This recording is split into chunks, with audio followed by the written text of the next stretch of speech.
Itadori Yuji est destiné à défaire Sukuna.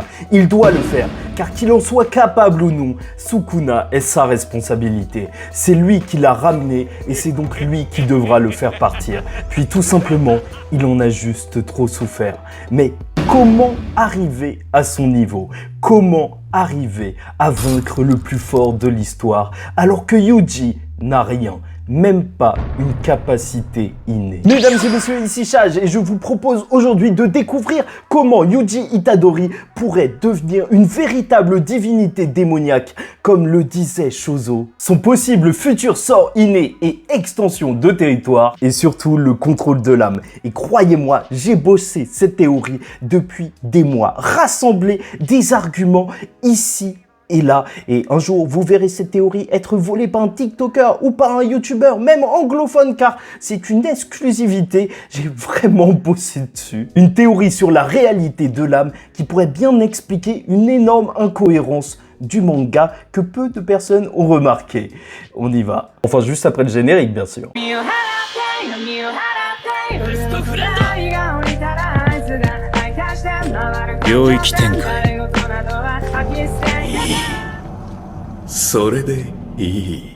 Et vu que le véritable sujet de la vidéo, c'est de savoir comment Yuji va défaire Sukuna, alors il faut déjà rappeler les bases. Yuji a une force monstrueuse et même pourrait utiliser des armes. Parce que bien sûr, dans un certain sens, on pourrait imaginer Yuji Itadori juste pouvoir s'en sortir grâce à sa force brute, combinée bien sûr avec de l'énergie occulte. On se rappellera que Yuji Itadori aura été introduit comme un jeune lycéen qui pouvait déjà battre des records du monde en termes de lancer. Un gamin qui aura même choqué Sukuna par sa puissance actuelle, même si le roi des fléaux ne l'admettra jamais. De toute manière, quand on parle de Yuji, on parle aussi d'un gars qui, dès l'incident de Shibuya, pouvait balancer des voitures sur ses adversaires. Ça n'a absolument aucun sens. Et bien sûr, depuis le début de la série, sauter de plusieurs étages d'immeubles. Et une force physique largement supérieure pourrait faire la différence, comme avec l'extension de territoire d'Iguruma qui prive l'adversaire de ses sorts. Et donc là, si c'est un combat mano à mano, c'est sûr que Yuji peut quand même faire quelque chose. Sauf que, bien sûr, imaginez une défaite de Sukuna sans qu'il puisse utiliser ses sorts, ça paraît tout de même un petit peu gros. C'est pour ça qu'on peut aussi imaginer voir une utilisation d'armes de la part de Yuji. C'est un aspect de sa personnalité qu'on oublie un peu trop souvent, mais je vous rappellerai qu'au début du manga, il se battait avec une lame qui lui avait été offerte par son sensei Gojo et qu'on l'aura même vu à une occasion utiliser un fil donné par Maki pour attraper ses adversaires et les balancer puis se cacher en mode Spider-Man. Tout ça pour dire que si Kenjaku à la fin de Shibuya disait qu'il n'était pas contre l'utilisation d'armes à feu dans Jujutsu Kaisen dans les combats d'exorcistes, parce que pourquoi pas, ce serait fun, donc voir Yuji Itadori avec une arme, pas forcément un M16 ou une mitraillette, hein, on va pas se mentir, ça ferait un petit peu bizarre, donc ce serait pas si fou que ça. Et on rappellera surtout que le roi de ce manga, Toji Fushiguro, se battait avec des armes et qu'à chaque arme, un adversaire pouvait être défait si on l'utilisait bien. Mais bon, allons-y, on est là surtout pour parler de son sort. Et donc à ce niveau-là, Yuji a un beau futur devant lui puisqu'on peut imaginer 3 sorts pour sa personne. Alors tout d'abord, bien évidemment, il faut penser au sort de Kaori Itadori, la mère de Yuji qui était possédée par Kenjaku et lorsqu'on a vu Kenjaku utiliser son sort, c'était un sort d'anti-gravité. Donc un sort qui permet de théoriquement ne pas être affecté par la gravité et peut-être qu'il pourrait l'étendre aux objets qu'il touche. Il pourrait voler déjà tout simplement et même lancer des charges extrêmement lourdes avant de leur redonner leur gravité. Sauf qu'il ne faut pas oublier une chose, c'est que Satoru Gojo, possesseur du 6e œil, donc chef du clan Gojo et exorciste le plus fort de son temps, avait dès le début du manga, dès l'entraînement de Yuji, scruté son corps et a vu que normalement il n'avait pas de sort inné. Quelque chose d'assez étrange, mais bon, ça peut peut-être sauter une génération, ce qui fait que Yuji, en toute théorie, avec le 6e œil, Gojo a quand même plus d'arguments que nous pour dire qu'il n'a absolument aucun sort. Sauf que bien évidemment, évidemment, à ce moment précis, et bien sûr, deuxième théorie assez simple, et ce qui a été évoqué littéralement lors du manga, Gojo a dit que les sorts de Sukuna, au bout d'un moment,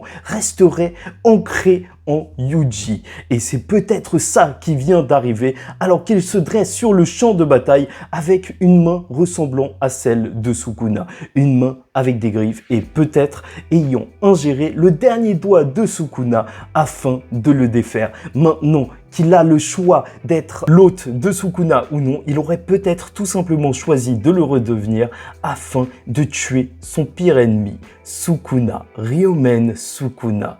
Et après, même, normalement, on nous a bien dit que les informations resteraient gravées dans son corps, et alors que récemment, on a appris qu'il était semblable à un objet maudit, donc qui pouvait s'imprégner de l'énergie de ceux avec quoi il était en contact, bah c'est vrai, le sort de Sukuna semble plus que logique pour Yuji Itadori. Et même, je vais pas sur le terrain de Yuji vient d'un descendant du frère jumeau de Sukuna, parce que ça, ce serait partir vers une autre théorie.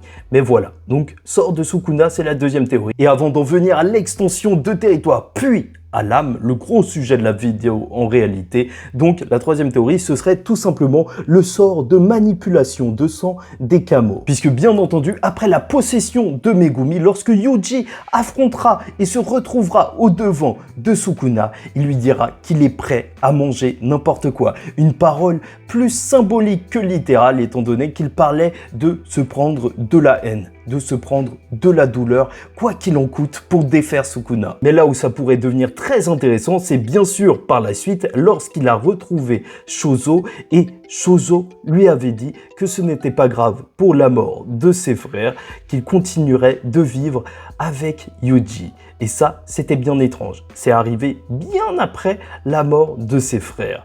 Est-ce que ça voudrait dire que Yuji aurait ingéré donc les 6 derniers embryons maudits?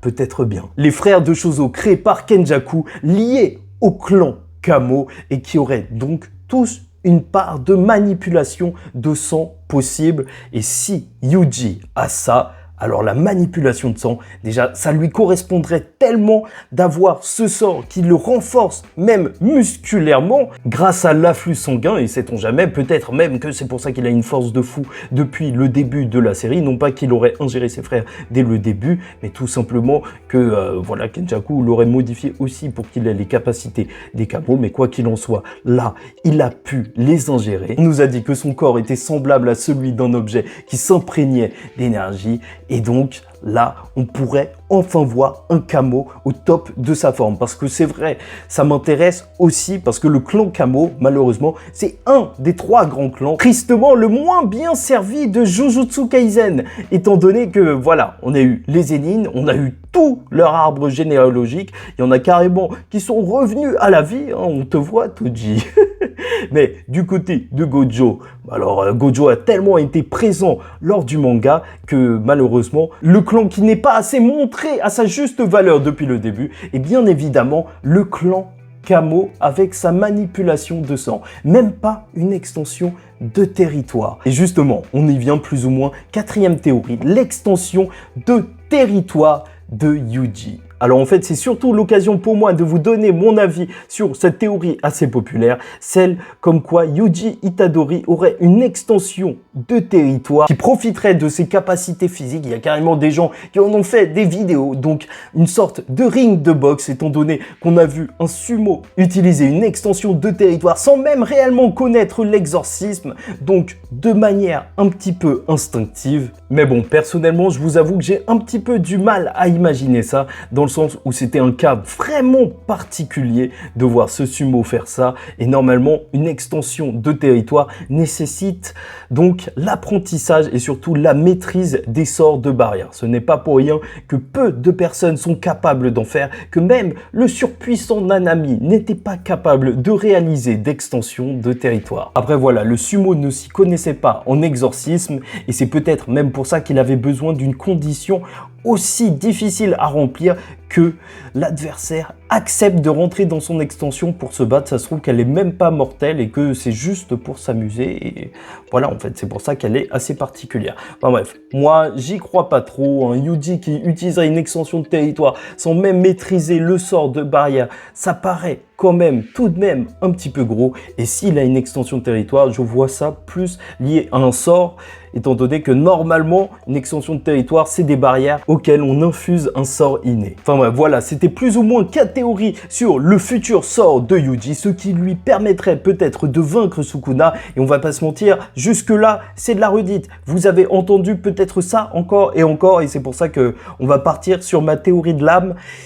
Et j'espère que vous ne serez pas déçus parce que j'ai bossé, hein, vraiment. Et bien sûr, que tout ça soit vrai ou non, n'hésitez pas à liker ou disliker la vidéo, commenter, donner votre avis en commentaire et vous abonner si vous n'êtes pas encore abonné, car les théories, même fausses, nous permettent de mieux découvrir le manga et de mieux le comprendre. Et croyez-moi, avec la théorie personnelle que je vais vous livrer tout de suite, ça va vous faire vous poser énormément de questions sur le manga. Et venons-en donc au réel sujet de la vidéo, une théorie qui va peut-être retourner Internet, le réel pouvoir de l'âme. Et je vous le dis tout de suite et je vais avoir l'air complètement fou, mais d'après mes recherches, Yuji Itadori pourrait transformer son corps à la manière d'un Mahito. Je sais ça paraît bizarre, mais attends, laisse-moi t'expliquer tout mon raisonnement. Alors déjà, c'est vrai, on pourrait se dire que Chage a tout simplement pété un câble. On n'a jamais vu quelqu'un faire ça de toute la série, à moins que il y a bien des choses qu'on a vues durant le manga qui ne peuvent que s'expliquer par ça.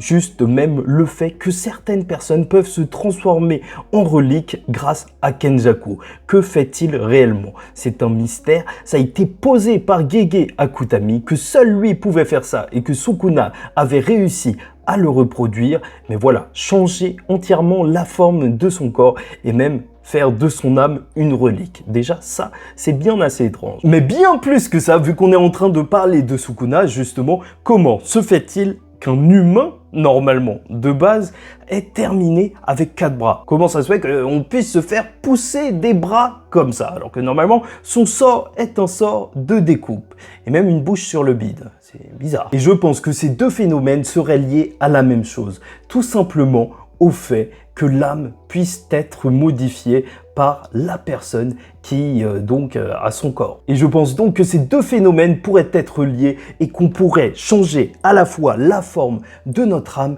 et aussi de notre corps avec une maîtrise extrême de tout ça. Et t'inquiète pas, j'ai des arguments. Déjà, bien sûr, Yuki a donné un livre sur l'âme à Yuji Itadori.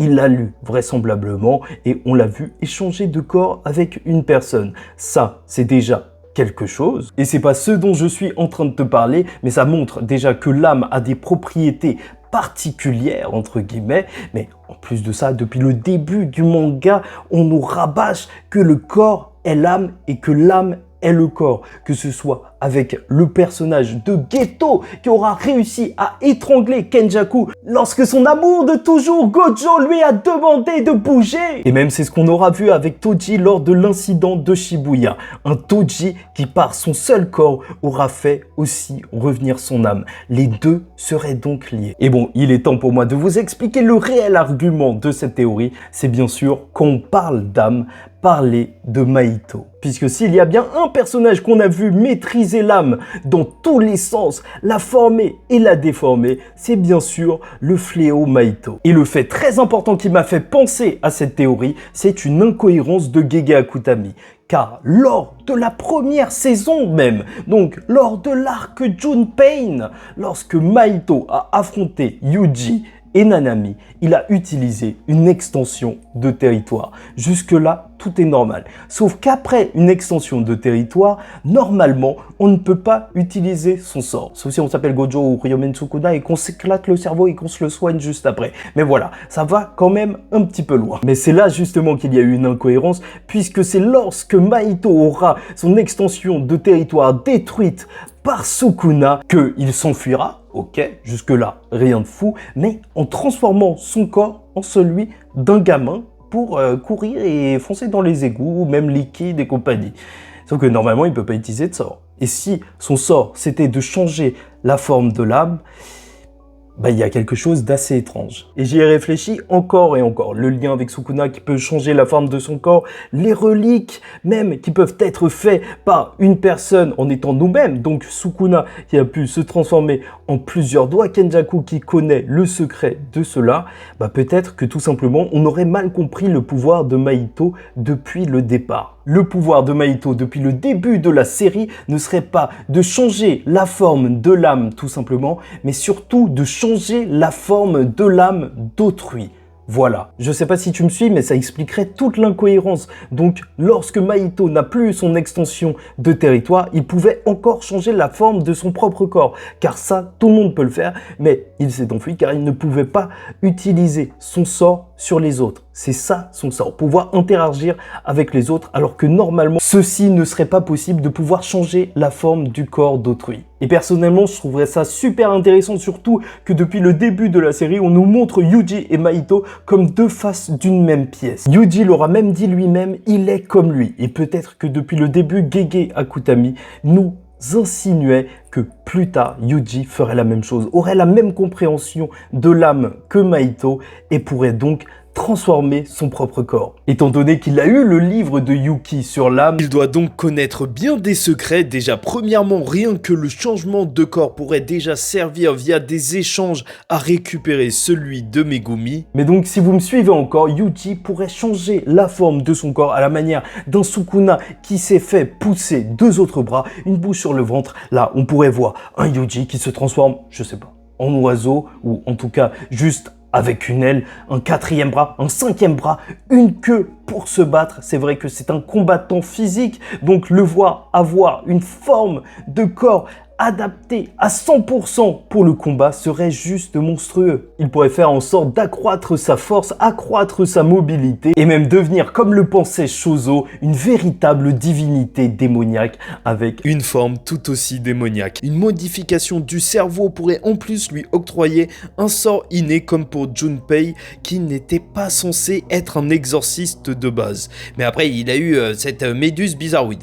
Mais bon. Plus que ça, Sukuna avait interdit étrangement à Mahito de toucher à son âme et peut-être qu'en comprenant l'âme, c'est comprendre aussi de la même manière le secret de la force de Sukuna et donc pouvoir trouver un moyen pour le défaire. Symboliquement, Kenjaku aurait créé Yuji pour qu'il ne soit que simplement une marionnette du destin, mais il aurait réussi à s'en défaire, à choisir sa propre voie et même littéralement à choisir sa propre forme. Peut-être que je raconte n'importe quoi, et sûrement que je raconte n'importe quoi, mais croyez-moi, je cherche encore et encore le secret de l'âme dans Jujutsu Kaisen et peut-être que je suis tombé sur un truc. N'hésitez pas à me dire ce que vous en pensez en commentaire, mais quoi qu'il en soit, pour défaire le roi des fléaux, il faudra à Yuji des capacités juste énormes. Et globalement, alors que Yuji se dresse face à Sukuna, alors qu'il doit faire tomber le plus fort de l'histoire, Yuji Itadori a eu un mois. Un mois pour s'entraîner aux côtés de Gojo, un mois pour devenir le plus fort, un mois durant lequel il n'a eu qu'un ennemi en tête, un mois durant lequel le sauvetage de Megumi est devenu sa priorité, et que ce soit via une arme, via un sort de manipulation de sang, une extension de territoire, via la manipulation de l'âme, ou juste sa détermination, Sukuna tombera. Car Yuji Itadori est le rouage qui enclenchera sa défaite. Car Yuji Itadori ira jusqu'à devenir un véritable roi démon pour le défaire. Yuji est la réelle menace car il n'a plus rien et donc il est prêt à tout. My best friend!